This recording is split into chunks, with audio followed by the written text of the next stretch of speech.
Episode 2, Abandoned. The crater was still there in the ruined Toad Town, although grass had by now overgrown it. The Koopa administration of the town had forbidden putting any monument there to mark the resting place of the fallen hero, but the townsfolk came there often, laying offerings of fire, flowers and super leaves down upon the spot where Mario had taken his last breath. When even an armed force of guards around the spot had failed to deter them, Toad Town's chief administrator, a veteran Koopa troop officer by the name of Boom Boom, had just given up.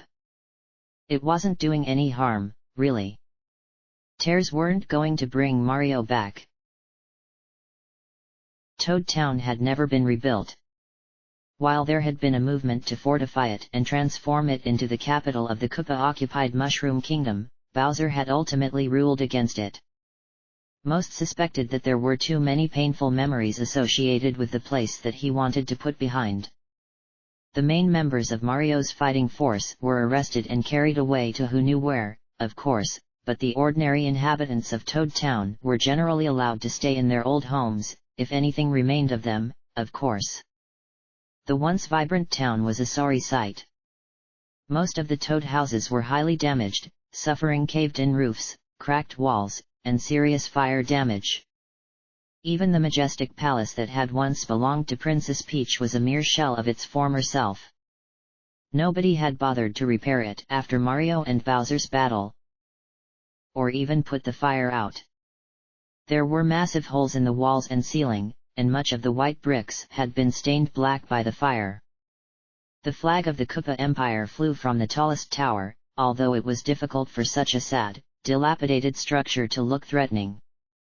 All throughout the brown cobblestone streets were strewn the husks of Bowser's war machines which had been destroyed during the battle, ranging from overturned tanks to an entire downed airship which had crushed some houses in the eastern part of the town, its central mast broken in two and its hull steadily being covered by ivy. It was often said by the people of the Mushroom Kingdom that the Koopa Empire had left Toad Town in ruins on purpose, as a symbol of the beginning of a new era. The era of the Mario Brothers and Princess Peach was over, none could deny that. This was the era of the Emperor Bowser. If his old friend Professor Egad had still been around, he would have told Luigi that he was a very lucky man. The younger brother had never thought the fact that nobody ever remembered him would come in handy. The vivid days following the death of Mario had been very hazy for Luigi. He had simply ran as far into the little forest that surrounded his house as he could, before simply collapsing into tears. It had been several days before he finally wandered back into Toad Town. By that time, Bowser and his family were long gone, along with most of their army. There was only a small detachment of Koopa troop soldiers left to keep watch over the remaining Toads. Luigi had been extremely cautious for the first 2 years, not that he really had it in his heart to oppose Bowser, anyway. Eventually, he had simply started wandering around the city as he had done in the more peaceful days. The Koopas knew about him, of course, but somehow nobody ever reported him even though he was sure he was an incredibly wanted man. They seemed to consider him a living museum artifact who could do no more harm than a sick Goomba. Luigi didn't bother correcting them, probably because they were right. It had been 20 years since the terrible event which had come to be called the Battle of Toad Town.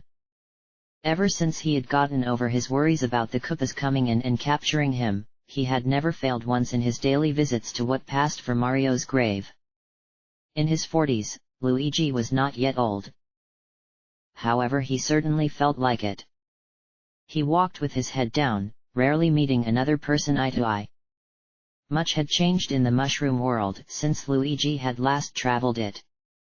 While he didn't care to find out all of the details, he knew, undeniably, that there had been a great war, or perhaps a great many wars, but either way, Bowser's side had come out the victor. The Koopa King, after so long, had finally achieved his dream of world domination. From what he had heard, there was scarcely a place in the Mushroom Kingdom you could go without seeing a trace of the Koopa Empire's influence, although he wouldn't know himself. Luigi's traveling, Goomba stomping, ghost-busting adventures were long over. There was nothing left of him now but a sad, broken, middle-aged man. Wiping a tear out of one of his bright blue eyes, Luigi let loose an ice flower from his grip and let it fall into the center of the crater, on the top of the small pile of offerings the other citizens of Toad Town had left. He knelt there for a moment, once again letting the memories of his wonderful days with Mario rush through his head, their childhood together, where they had been raised in the castle due to their parents dying not too long after the whole Kamek abduction episode, Mario sticking up for him in plumbing school, the first time they had battled against Bowser to save the princess, the time they were reunited after he, for the first time, had been the one to save his brother against the forces of King Boo. He gave a long sigh, before standing up. Nothing was going to bring Mario back, no matter how much he wanted it. As Luigi rose, he glanced up at the once majestic structure of Peach's castle. He could see two Koopa Troopas guarding the doors, watching him lazily. He paid them no attention however, as long as he left them alone, they'd leave him alone. Turning, he began to walk down Toad Town's main street. While the basic layout of Toad Town was the same, it seemed unrecognizable from the town of the past. Rather than being an idealistic haven where one could enjoy the simple pleasures of life, it now resembled a kind of shanty town. The sort of place that nobody would feel comfortable walking around in after dark unless they were looking for a fight. The yards of the Toad houses were all overgrown, and it seemed as if at least half the houses were abandoned, their roofs caved in and their walls scorched black. The other half consisted of shoddily repaired dwellings, many of them patched up by chunks of debris, some from Bowser's weapons. Glancing down a rubble-strewn side street, he allowed a wave of memories to hit him. There it was. His favorite pizza parlor. Him and his bro used to eat there nearly every Sunday, when the princess didn't have them over. It was larger than most of the Toad houses and painted a bright and appealing yellow. The delicious scents from the kitchen used to waft down the street, tempting him into spending his hard-earned coins for an extra bite to eat. Nowadays, it was just somebody's house. The glass windows were all boarded up and there was a huge hole in the mushroom-shaped ceiling thanks to a stray bullet bill. It was just a small thing, really, but a clear reminder to Luigi that Toad Town had lost its soul. It was still Toad Town in name, but this was not the town he had lived in with Mario. Luigi still lived in his house in the forest next to Toad Town, which he had lived in with Mario before. It was in surprisingly good condition, especially compared to the rest of the town. Luigi had always been tidy, and he found the working in the gardens, repainting the walls, or checking up on the plumbing was an excellent way to relieve himself of the repetitivity of day-to-day life. It made his home seem oddly empty without Mario's mess, though. When he didn't have anything to fix, Luigi spent most of his time at an establishment called Shroomers. Shroomers was a place that had not existed prior to the Battle of Toad Town. Luigi guessed it had sprung up around 10 or so years ago. Luigi came up towards the green Toad house, which still bore the fire flower sign hanging over the door, signifying it as an item shop. It was on the corner of the main street and one of the side streets, and, like all buildings in Toad Town, clearly bore the scars of the battle. This was the place where Luigi, time and time again, had bought items with Mario to aid in their quests.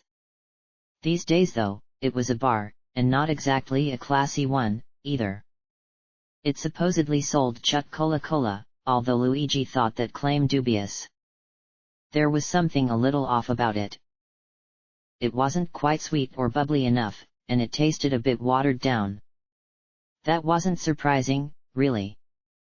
From the vague bits of news he had heard, the Bean Kingdom had been hit especially bad during the war. It didn't even sound like it had an active government anymore. Still, it tasted good enough to distract Luigi for a few moments, and it was cheap enough to be bought with a block or two's worth of coins. Right now, however, Luigi wasn't very thirsty. It was a strange day, one that seemed almost contradictory to Luigi's feelings. The sky was perfectly blue, with only a few white clouds lazily drifting above them. There was a pleasant smell in the air, the smell of blooming flowers in spring, and Luigi could hear the song of birds. They were chirping and tweeting to each other with just as much enthusiasm as they had before Mario had fallen. It seemed almost peaceful. Luigi went towards Shroomer's and sat down on the small bench next to the door, closing his eyes and letting the warm sun beat down on his face. For a moment, just one moment, he could imagine that things were back to the way they used to be. Mario was still alive, Princess Peach was in his castle, and Bowser was nothing more than a rival whose antics more often led to humor than real peril. This lasted far too short for Luigi's liking. Only 2 minutes after Luigi had closed his eyes, he was interrupted by a gruff voice, coming from what sounded like the center of the street. "Who do ya think you are, you cocky brat, assaulting a soldier of the Koopa Empire? Know your place!"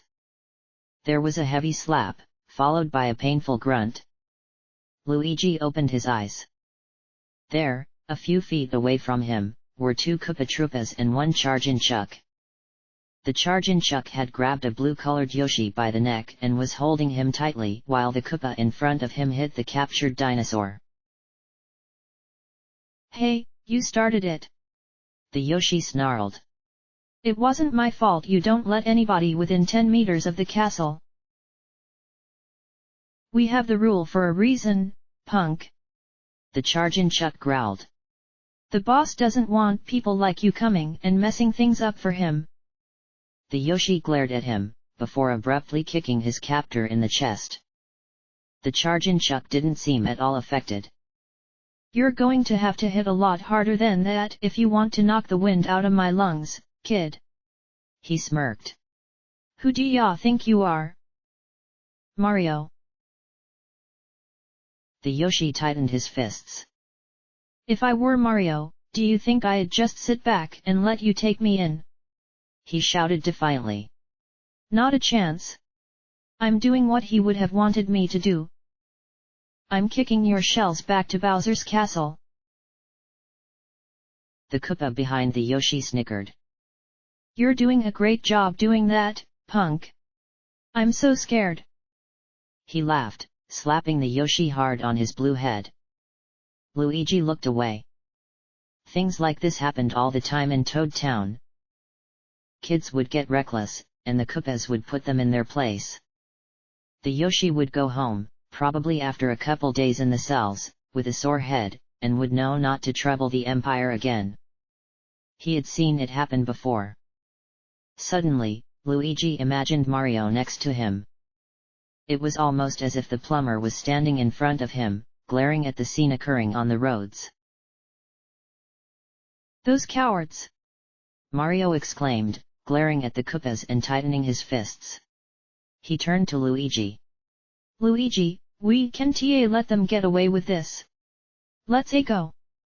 He turned around, rushing towards the enemies, fading out of existence before he reached them. Luigi was alone. Just as he had been the last 20 years. "Mario," Luigi said to himself, going over the thought in his head. Then, slowly, he rose.